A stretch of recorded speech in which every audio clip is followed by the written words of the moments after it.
Be me, 56 years old, raising 2 boys alone after their father left when they were toddlers. Never remarried, never wanted to. Spent my entire adult life working in corporate HR, fighting the good fight from within. Made it my mission to raise my sons differently than other boys. The world had enough aggressive, domineering men. I was going to raise evolved men, conscious men, men who understood their place in creating a better future. From the time they could talk, I made sure they understood. No rough play, that leads to violence. No competitive sports. Competition creates toxic hierarchies. When they'd get excited or loud, I'd sit them down. Boys, we use our inside voices. We don't take up space that way. Taught them that leadership was actually just disguised oppression, that wanting to be first or best was a symptom of problematic socialization. They'd come home from elementary school excited about some game. Mommy, I almost won at kickball. Sweetie, why would you want to win? What about the children who lost? How do you think they felt? Watch their little faces fall. Feel satisfied I'm teaching them empathy.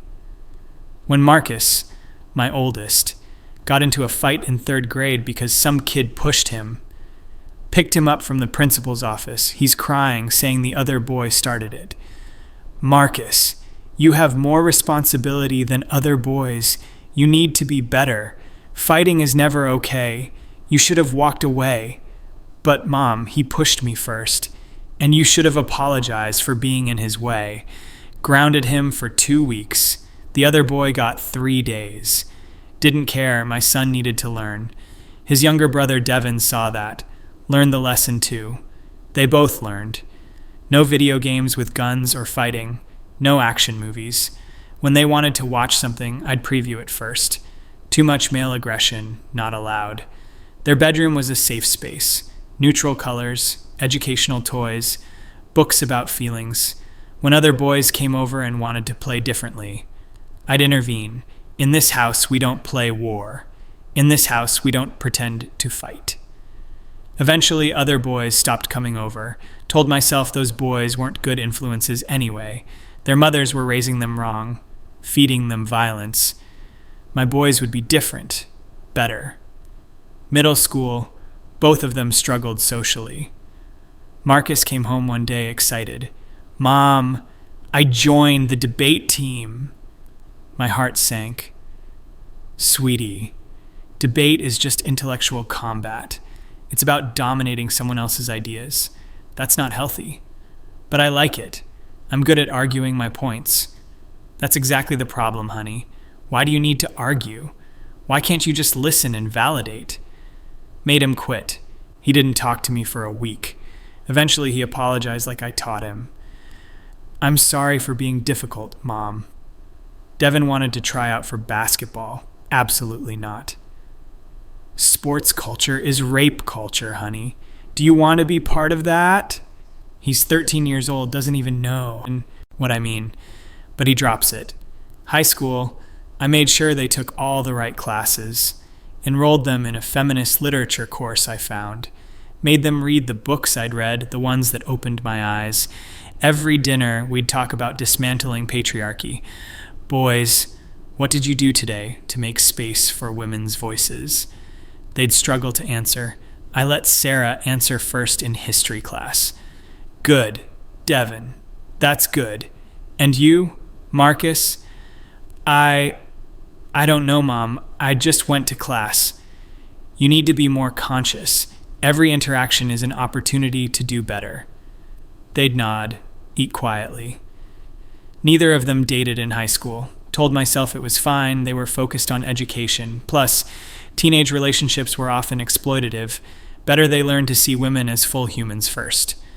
College, I helped them choose schools, made sure they understood about consent, about boundaries, about their privilege. Never be alone with a woman, she might feel threatened. Never disagree with a woman in class. You're talking over her. If you're ever interested in someone, really examine why. Are you objectifying her? Marcus called me sophomore year. Mom, there's this girl in my study group. I think I like her. Have you examined your male gaze? Are you seeing her as a full person? I think so. Really think about it, Marcus. Your attraction might be socialized. You might be responding to patriarchal beauty standards. He got quiet. Never mentioned her again. Devin didn't even try.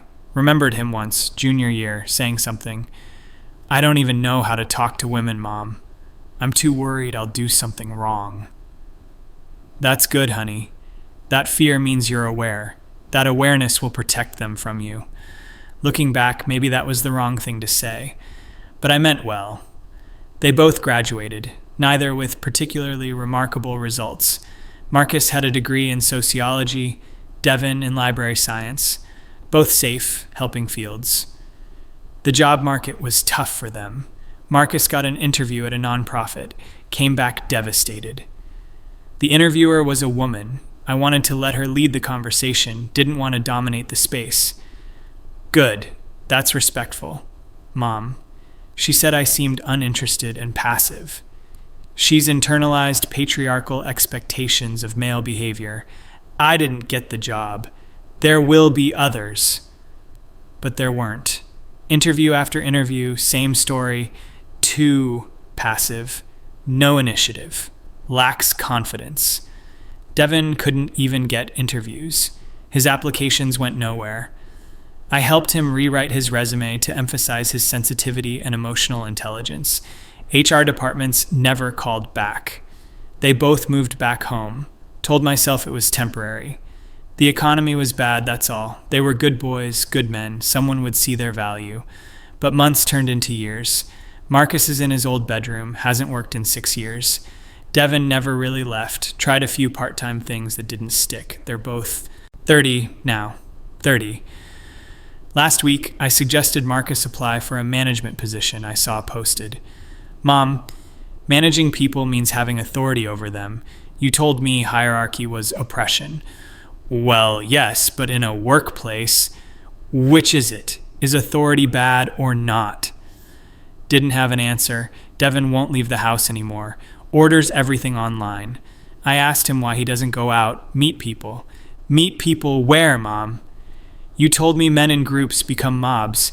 You told me male friendships often exclude women, and that's problematic. I don't have any friends. I don't know how to make any. Felt something crack in my chest. Last night, Marcus asked me to come to his room. Rare. He barely speaks to me anymore. Sat on his bed. Same bed from childhood. Room hasn't changed much. He's gained weight. Hasn't shaved in weeks. Mom, I need to tell you something. Heart pounding. I've been thinking a lot. I've been in therapy. Didn't know he was in therapy. That's good, honey. Everyone can benefit from... Let me finish. He's never interrupted me before. Never. My therapist asked me to trace back where my issues started. The social anxiety, the fear of interaction, the inability to advocate for myself. Already feeling defensive. Marcus, your mental health isn't... It's you, Mom. It all comes back to you. Feel like I've been slapped.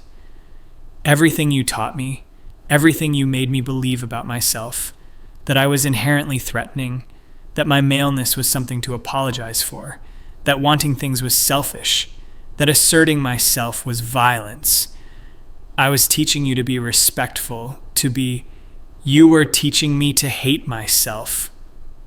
He's crying now. Can't remember the last time I saw him cry.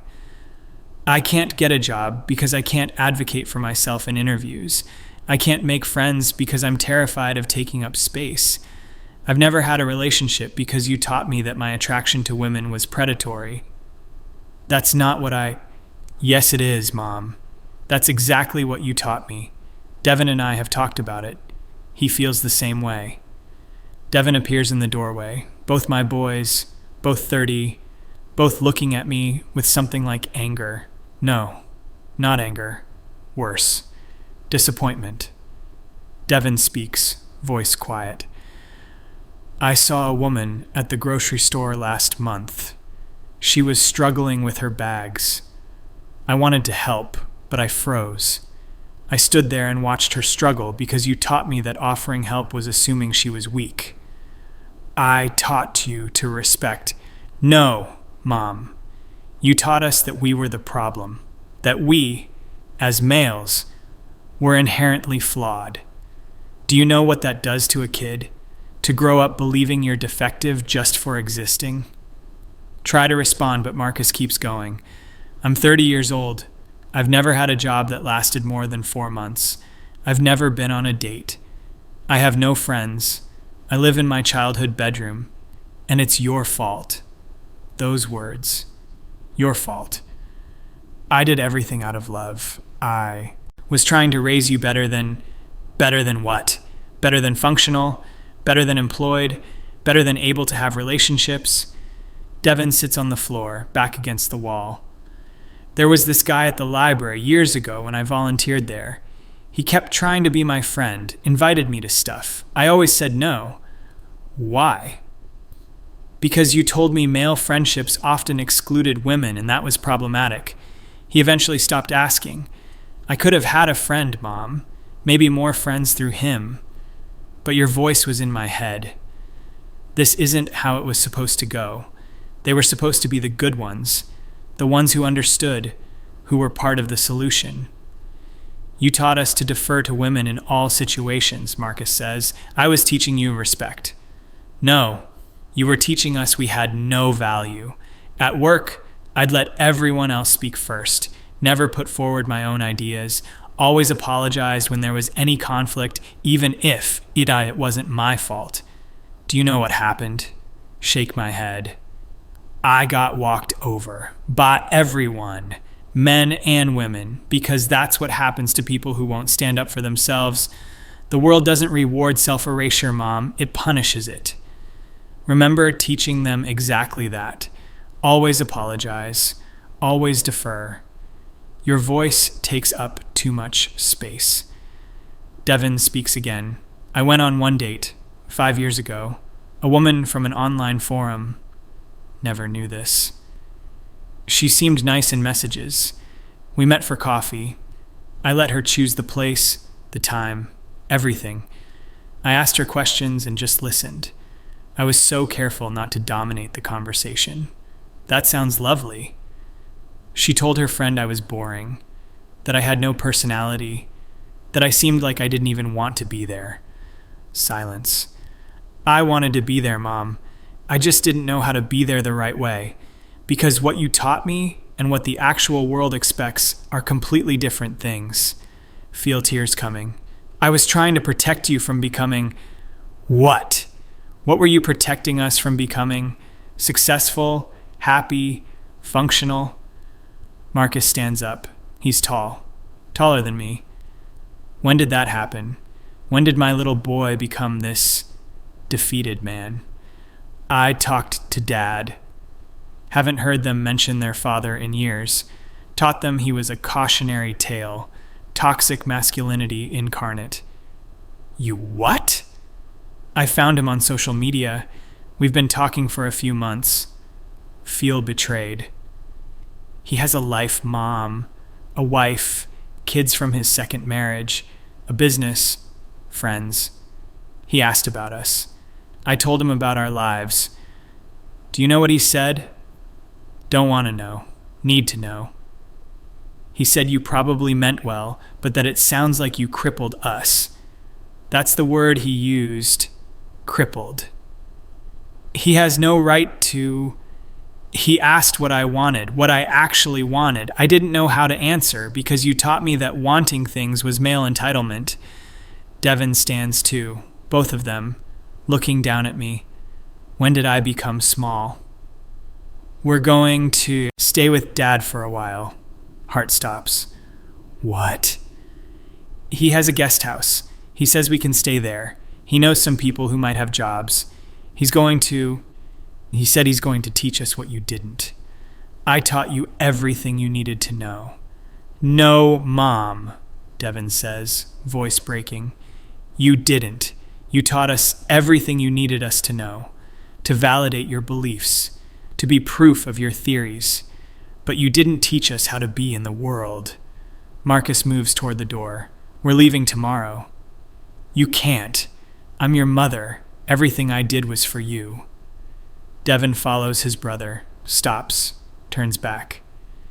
You did it for yourself, Mom. We were your experiment, and we failed. Or you failed. I don't even know anymore.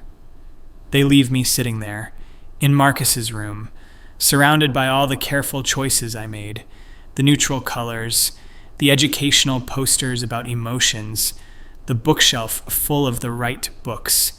Hear them in the hallway, packing. Hear their voices, talking to each other. They sound different, lighter maybe, or maybe that's just wishful thinking. Spend the night going through old photos. Marcus at 5, holding a flower he picked me. Devin at 7, certificate for kindness award from school. Both of them at 10 and 8, smiling at the camera. Thought I was doing everything right. Every decision made with intention. Every lesson carefully taught. No rough play, no aggression, no competition. Deference, apology, making space. Thought I was raising conscious men who would help heal the world. Instead, I raised men who can't function in it. Hear a car in the morning, their father's car. Haven't seen him in decades. Watch from the window as he gets out. He looks older but good, confident.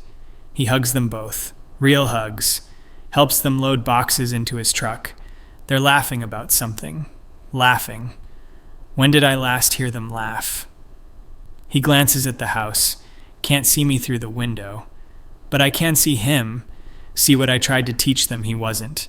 Present, helpful, engaged. Maybe he's changed. Or maybe I was wrong about what toxic actually meant. They drive away. House is quiet. So quiet. Sit in the living room where we had all those dinners, all those conversations about dismantling patriarchy, all those lessons about their inherent privilege and responsibility. Think about Marcus saying he's never had a relationship.